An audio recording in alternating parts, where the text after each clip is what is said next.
Rice సోదరులకు నమస్కారం అండి. ఈ వీడియోలో మనం బజూకా అనే మందు మిరప పంటలో ఏ విధంగా ఉపయోగపడుతుందో తెలుసుకుందామండి. ఈ బజూకా అనే మందును గత 3 సంవత్సరాల నుంచి రైస్ సోదరులు తమ యొక్క మిరప పంటలో విరివిగా ఉపయోగించడం జరిగిందండి.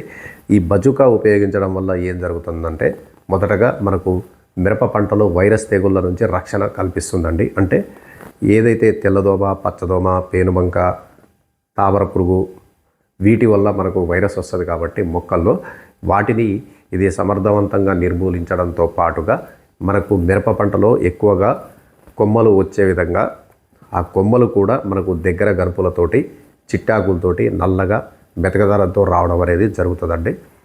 కాబట్టి ఈ బజూకా ఉపయోగించడం వల్ల రైతులకు మిరపలో వైరస్ నుండి రక్షణతో పాటుగా ఎక్కువగా కొమ్మలు వచ్చే విధంగా ఎప్పుడైతే కొమ్మలు వస్తాయో దాంట్లో ఎక్కువ పంట దిగుబడులు సాధించడానికి ఆస్కారం ఉంది. కాబట్టి ఈ బజూకా ఉపయోగించుకోవాలని కోరుతున్నా అండి.